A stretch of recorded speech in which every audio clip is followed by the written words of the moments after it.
Bonjour à toutes, bonjour à tous. Ce matin, on n'entend plus les cigales, on entend la pluie, mais la relance économique reste d'actualité, la reprise, l'espoir.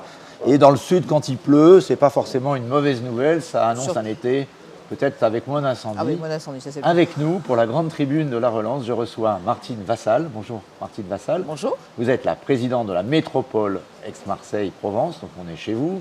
Et vous venez d'être réélue, je crois, jeudi, présidente du conseil général, donc du département des Bouches-du-Rhône, d'être élue, pardon, et à l'issue des élections d'il y a quelques jours. Alors, on ne va pas parler politique tout de suite, on peut peut-être commencer par parler d'économie, et la relance, justement, dans une métropole, elle est à l'œuvre. Est-ce que vous avez le sentiment que l'argent arrive, l'État a mis en œuvre un plan assez ambitieux, mais une des questions que tout le monde se pose, c'est est-ce que ça ruisselle, comme je dirais, la pluie qui tombe sur cet amphi? Alors, la relance est une action qui a été déterminée par le gouvernement français pour aider justement à la reprise suite à cette pandémie. Une pandémie dont les conséquences sont assez importantes au niveau social, au niveau humanitaire, au niveau économique. Et donc, il y a eu la politique du quoi qu'il en coûte. Donc, le gouvernement français a été aux côtés de ceux et de celles qui avaient besoin d'être aidés pendant cette période d'arrêt d'activité et de confinement. Et pour prendre le relais de ce quoi qu'il en coûte, à la reprise d'activité, il y a ce plan de relance. Ce plan de relance, nous y travaillons depuis le mois de janvier, depuis fin janvier. Il y a eu un arrêt durant les campagnes électorales, aussi bien régionales que départementales. Donc là, nous sommes prêts à pouvoir signer des contrats contractualisés avec l'État pour réaliser les projets que nous avons soumis. Alors nous sommes passés par la région au niveau de certains projets et également directement avec l'État pour d'autres projets, notamment des projets de mobilité, puisque c'est ici, sur ce territoire, ce qui manque le plus, c'est la mobilité pour aller d'un point A à un point B de manière rapide et écologique. Alors justement, quelles sont vos priorités d'investissement? Quelles sont les premières mesures que les habitants de la région, ou de la métropole plus exactement, peuvent espérer? Eh bien, sur ce sur quoi on a le plus de retard. Donc on a un retard assez important sur cette mobilité, sur ce territoire, qui n'est pas d'hier, mais qui date de très longtemps. La création de la métropole a été faite sur des bases où le gouvernement de l'époque, en 2017, nous avait promis des sommes importantes pour donner ce boost au niveau mobilité, comme ça a été fait à Lyon, comme c'est fait en ce moment à Paris. Mais malheureusement, nous n'avons rien vu venir. Et donc aujourd'hui, on a vraiment besoin, on va utiliser ce plan de relance pour concentrer les financements sur la mobilité, que ce soit les remplacements, les nouvelles lignes de tramway, que ce soit les remplacements de bus, que ce soit les remplacements de métro, que ce soit d'aller d'un point A à un point B, d'aller vers l'aéroport rapidement. Enfin, on a vraiment nécessité de débloquer ces problématiques de mobilité avant de pouvoir travailler sur l'attractivité du territoire complète que nous menons en parallèle. Dont les mobilités font partie. Combien d'argent ça représente, ces investissements, cette relance? Alors, le plan mobilité global jusqu'en 2030, c'est 7 milliards. 7 milliards. Donc nous demandons à l'État une aide sur 2 milliards pour nous donner un coup de boost et permettre d'enclencher nos projets. Et puis donc voilà, donc nous sommes dans l'attente en espérant une signature la plus rapide possible. Pour rester sur les mobilités, un des grands sujets de la relance, c'est la relance dite verte, c'est la décarbonation dans les transports évidemment, pour éviter que la pollution l'emporte. La qualité de l'air, c'est important, notamment dans la métropole d'Aix-Marseille. Est-ce que vous mettez en place, vous avez mis en place un projet de ZFE, ça va arriver. Est-ce que vous avez également un plan d'investissement pour accompagner tous ceux qui vont devoir basculer vers des véhicules moins polluants, voire vers la voiture électrique? Est-ce que vous allez faire installer des bornes électriques? Est-ce que vous allez contribuer à cela? Alors vous savez, moi je ne suis pas tombée dans l'écologie à cause des échéances électorales. Ça fait très longtemps que moi j'ai conscience de cela. Ça date même, je vais vous faire une confidence, ça date de 30 ans quand je promenais ma fille en poussette et qu'il y avait des pots d'échappement qui crachaient dessus. Je me disais mais c'est pas possible, il faut qu'on fasse quelque chose pour améliorer la qualité de l'air. Et donc, quand j'ai eu l'honneur d'être élue présidente du département, puis après présidente de la métropole, eh bien, je n'ai eu de cesse d'enclencher des politiques environnementales sur la préservation de l'air. Alors, au niveau du département, nous sommes le premier département de France où nous finançons le plus de voitures électriques, puisque nous donnons une prime en plus de celle de l'État de 5 000 euros. Donc nous sommes aujourd'hui à peu près à 7 200 véhicules qui en 2 ans ont été financés. Nous avons lancé ce que nous avons appelé le Provence Éco-Rénov', c'est-à-dire que quand vous avez des ouvrants dans des maisons, eh bien, on permet de les changer pour que ce soit plus efficace. Nous donnons des financements pour également l'installation d'inserts, parce que malheureusement, ce sont les cheminées sans insert qui polluent énormément. Nous donnons également une prime au niveau de la métropole sur les vélos électriques, en émanant de 400 euros, en émanant à plus de 15 000 vélos électriques sur le territoire métropolitain. Et bien entendu que nous avons développé un large maillage au niveau des bornes électriques, plus de 900 bornes sur tout le territoire, pour justement permettre à chacun de pouvoir réalimenter ses voitures. Donc oui, une grosse action que nous allons continuer à développer. Donc sur les infrastructures des mobilités électriques. Oui, et en plus nous avons travaillé sur la ZFE, donc nous avons mis en place une ZFE sur la ville-centre, sur Marseille, qui est assez large. Donc là, on attend la concertation qui doit être menée par la ville de Marseille pour pouvoir rentrer en action sur les différentes vignettes, critériser les vignettes.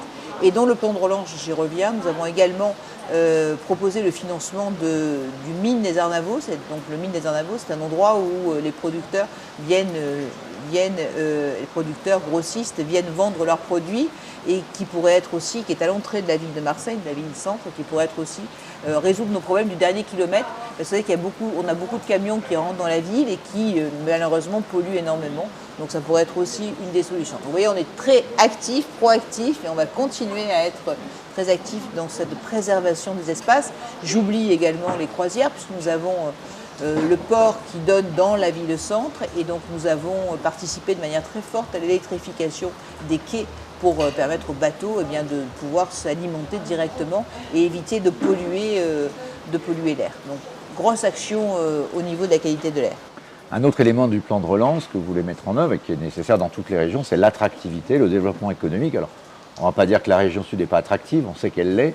D'ailleurs, est-ce que vous avez constaté dans les déplacements un peu de population pendant la crise sanitaire, plus de gens qui veulent s'installer dans le sud? On dit que les gens vont plutôt dans l'ouest en ce moment. Alors, est-ce qu'ils viennent toujours dans le sud? Alors, ils viennent de plus en plus dans le sud, parce que nous avons l'avantage d'avoir une façade maritime, mais nous avons aussi de l'arrière-pays. Alors aujourd'hui, c'est peut-être pas le bon jour pour faire la publicité du temps que nous avons, mais nous avons en général hier, c'était bien. Un nombre de jours de soleil qui est record en France. Donc nous avons tous les éléments pour. On disait la mobilité est un frein. Les réseaux aussi Internet étaient un frein jusqu'à maintenant, mais on a beaucoup investi. On est en train de rattraper cette problématique des zones franches. Donc oui, la région est attractive durant la période touristique. Nous, ce que nous souhaiterions, c'est attirer encore plus d'entreprises et encore plus notamment de sièges sociaux pour permettre de diminuer le taux de chômage, puisque nous avons quand même 3 points de plus que le taux de chômage national. Donc, nous avons la moitié de la population qui a moins de 40 ans, donc c'est un avantage qu'il faut former. Donc c'est un travail qu'il va falloir mener de manière très étroite avec la région et pour pouvoir ici attirer des entreprises. Mais vous savez, si on prend l'année dernière, en 2020, malgré la pandémie, on a eu une installation d'une 60aine d'entreprises sur notre territoire. Et l'année d'avant, en 2019, c'était plus de 80. Donc ce sont des entreprises internationales qui viennent s'implanter ici. Donc c'est l'endroit qui est demain qui va attirer le plus de monde. En tout cas, nous avons besoin à la fois de touristes, bien sûr, pour faire marcher notre économie locale, mais nous avons surtout besoin d'entreprises pour pouvoir donner du travail à tout le monde. Alors, la création de la métropole est assez récente encore. Est-ce que vous avez l'impression qu'aujourd'hui elle est une réussite? On sait qu'il y a eu au début, en tout cas, pas mal de discussions, de tensions, y compris entre Marseille et Aix-en-Provence. Est-ce que vous avez l'impression que c'est enclenché et qu'est-ce que ça produit de plus que quand il n'y avait pas la métropole? Alors, la métropole Aix-Marseille-Provence, c'est l'adjonction de 6 territoires. 6 territoires qui étaient plutôt 6 territoires concurrents. 6 territoires qui n'avaient pas l'habitude de travailler ensemble. 6 territoires qui ont chacun leur spécificité et qui sont extrêmement complémentaires les uns des autres. Et ça, c'était quelque chose sur lequel il faut insister. Et surtout, c'était un moment où, par rapport aux autres métropoles qui sont créées depuis des décennies, si vous prenez Lyon, Bordeaux, Lille, nous, c'est une métropole qui a été faite en 2017, un peu dans le dur, sans les moyens financiers qui nous avaient été promis. Et aujourd'hui, ce qui nous manque, c'est deux choses. C'est d'abord une ville-centre qui soit un moteur. Et la deuxième chose, surtout, c'est la confiance. Donc ce que j'ai essayé d'établir depuis 2018, j'ai l'honneur d'être présidente de cette métropole depuis 2018, c'est la confiance entre chacune des communes, dans les 92 communes de ce territoire, et bien sûr avec les différents territoires eux-mêmes, parce que c'est avec la confiance qu'on va arriver à jouer ensemble et aussi être efficace et avoir des résultats. Et s'agissant de la ville-centre de Marseille, est-ce qu'il ne faudrait pas un grand plan d'investissement pour cette ville, Bien sûr. pour qu'elle soit réelle, qu'elle atteigne le niveau qu'elle souhaite? Elle a fait beaucoup d'investissements dans le tourisme, etc. Mais est-ce qu'il n'est pas temps de mettre un plan Marseille, développement de cette ville, qui reste une des villes les plus pauvres quand même du pays? Vous savez, on le demande depuis très longtemps, ce plan d'investissement sur la deuxième ville de France, qui a en son sein un parc naturel, qui a en son sein un grand port, qui a la jeunesse dont je vous parlais tout à l'heure. Donc beaucoup de potentiel, mais aussi beaucoup d'handicap. Beaucoup de handicap. C'est une ville qui a souvent été ignorée à la fois au niveau des financements nationaux et locaux, il faut le dire.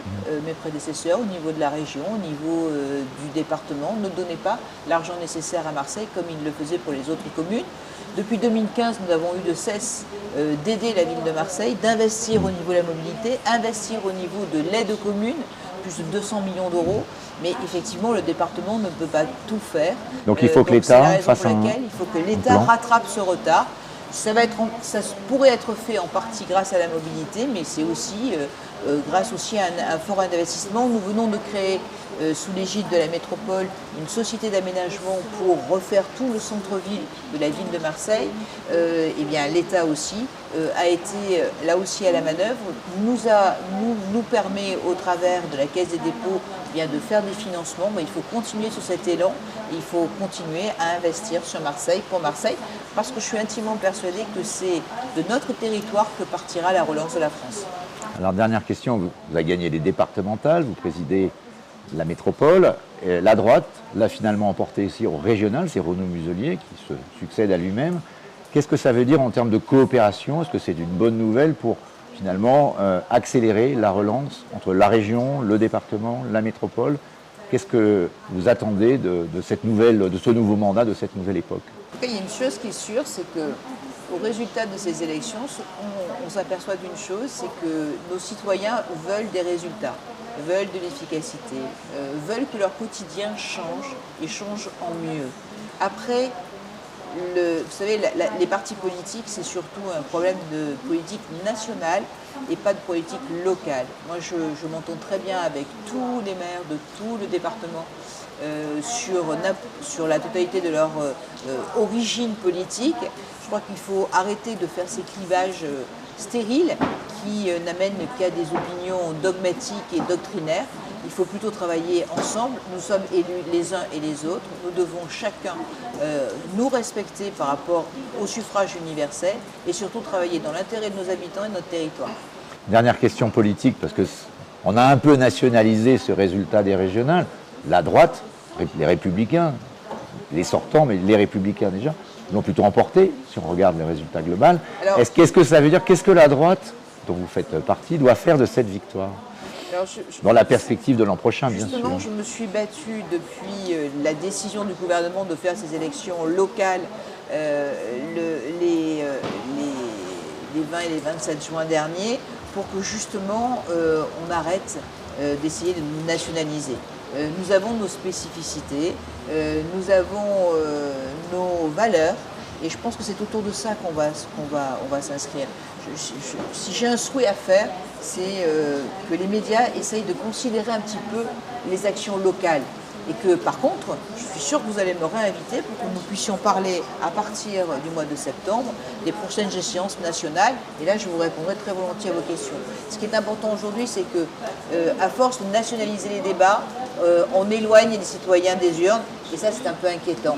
Quand vous savez que le conseil départemental gère la vie des habitants de la naissance jusqu'à la fin de vie, je pense qu'il faut regarder un petit peu plus loin que les débats nationaux. Et Martine Vassal, comme vous le savez, la Tribune, on s'intéresse beaucoup au local. d'ailleurs pour ça qu'on C'est pour était ça. ravis d'être Et avec merci. vous et de revenir très certainement vous interroger Avec plaisir. dans cette belle métropole d'Aix-Marseille-Provence. Merci beaucoup à Boréal d'avoir rattrapé ce studio qui était hier en plein air au son des cigales et aujourd'hui très bien installé. Merci encore et à bientôt. À bientôt, merci.